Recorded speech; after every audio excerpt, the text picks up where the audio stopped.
Hi, good afternoon. This is ABV from ABV ETC Store. Time check. It's 0120 or 0508 2025. So this is another, let's set this aside. This Spyderco Dragonfly 2. So another Ultratech ZBP will be heading out today. Same apocalyptic standard, the Ultratech ZBP Tanto Edge by Microtech. So let's, without further ado, let's check this out. Of course, some paperwork, some QR code, the manual, and some Microtech sticker. Thank you, sir, for your purchase, and of course, from trusting me of your products. I won't disclose his name, but this is the third item na pinurchase niya sa page. So sir, this is your ZBP, same as the previous customer who purchased this from Cebu. Ayan, check natin. This is the Tanto Edge apocalyptic version with black handle. As you can see, stone washed siya na mukhang apocalyptic.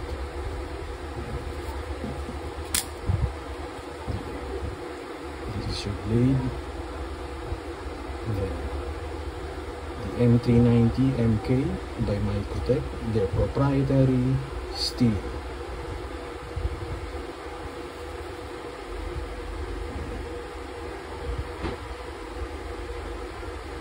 Edge is perfectly straight, point is straight.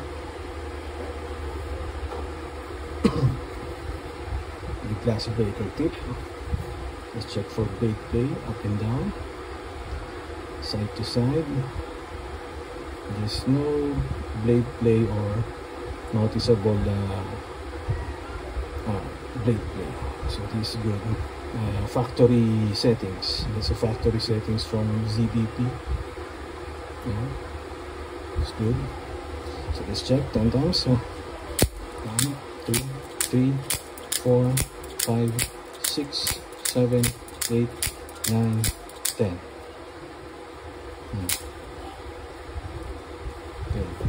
So sir, I'm gonna show you how to lube this using our ABV PLFG oil, the penetrating oil, the one you purchased from me, like this one. So to avoid further friction or something like that, para hindi ka mahirapan mag-open ng trigger, the drop lang tayo dito, just 2 drops, 1 and 2, then open it, and sa kabila 1, 2, then dito a single drop, 1, and then dito sa spine 1 only, sa side 1, then dito sa part na to, the part of the Tanto, this shiny rail, just a drop, and after you dropped it,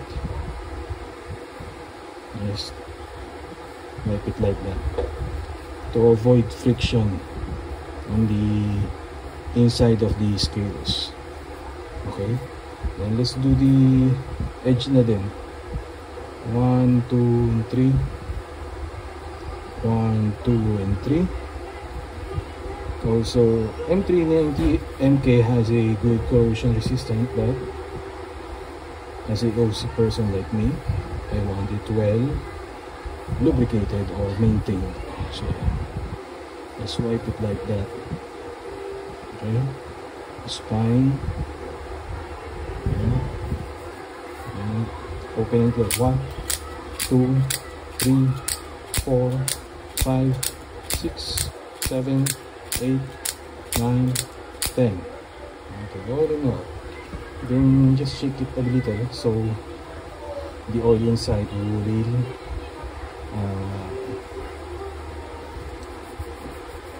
Tagalog kumalat. Okay, so there you have it. There's my microfiber cloth. Let's wipe the handle of his scales to make sure there is no fingerprints or any particle that came from me or in the air. Wipe it.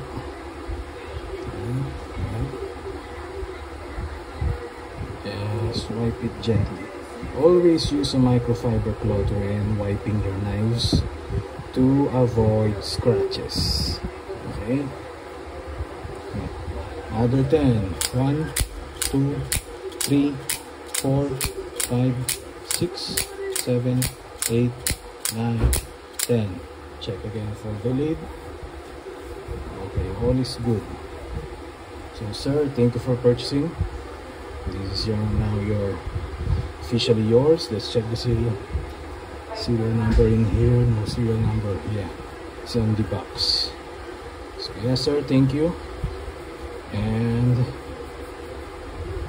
be happy with your purchase. Okay, I'm out.